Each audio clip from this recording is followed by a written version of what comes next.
Tinawag na sinungaling ni Pangulong Marcos si dating Pangulong Rodrigo Duterte matapos akusahang pinirmahan ang 2025 budget kahit may mga blankong item. Iginiit ni dating Pangulong Rodrigo Duterte na invalid ang 2025 national budget dahil sa mga blankong items sa Bicameral Conference Committee report.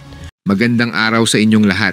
Ngayong araw tatalakayin natin ang isang mainit na isyu sa Pilipinas na kinasasangkutan ni Pangulong Ferdinand Bongbong Marcos Jr. at dating Pangulong Rodrigo Duterte. Ang usapin ay tungkol sa 2025 national budget at ang mga aligasyon ng irregularidad na ibinabato ni dating Pangulong Duterte. Kamakailan lamang inakusahan ni dating Pangulong Duterte ang administrasyon ni Pangulong Marcos ng pagkakaroon ng mga blankong bahagi sa 2025 General Appropriations Act. Ayon sa kanya, may mga bahagi ng budget na walang nakasaad na partikular na proyekto o halaga na tila nagbibigay ng blank check sa pamahalaan upang gamitin ang pondo ng walang malinaw na layunin. Pagka ganon, there's something terribly wrong. And as a matter of fact, I would say, kung may mga blanco yan lumusot, that is not a valid legislation. Kung nasa batas na yan, lumabas na yan ng blanco-blanco, either it could be filled up before or after sa Congress, it's not only inaccurate, but I think the budget is in totality invalid. There's something terribly wrong. And as a matter of fact, I would say, kung may mga blanco yan lumusot, that is not a valid legislation. That's my reaction. Ang mga pahayag na ito ay nagdulot ng iba't ibang reaksyon mula sa publiko at mga opisyal ng gobyerno. Pagtugon ni Pangulong Marcos sa isang matapang na pahayag, mariing itinanggi ni Pangulong Marcos ang mga aligasyon ni dating Pangulong Duterte.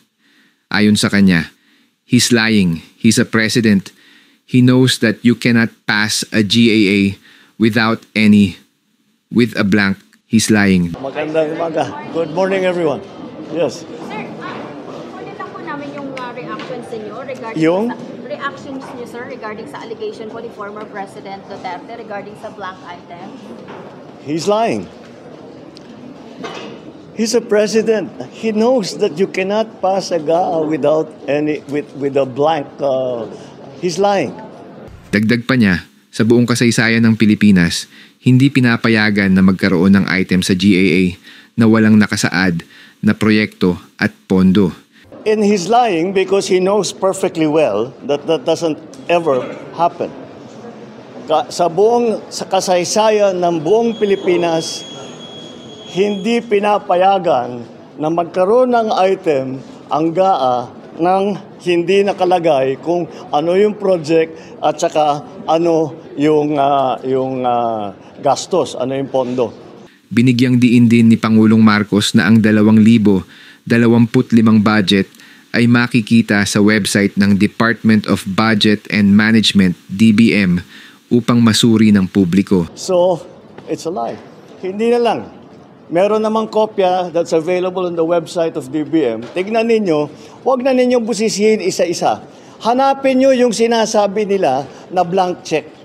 Tignan ninyo kung meron kahit isa para mapatunayan na tama ang sinasabi ko, kasinungalingan yan. Pahayag ng Department of Budget and Management, DBM, sumuporta ang DBM sa pahayag ni Pangulong Marcos na nagsasabing walang katotohanan ang mga aligasyon ni dating Pangulong Duterte.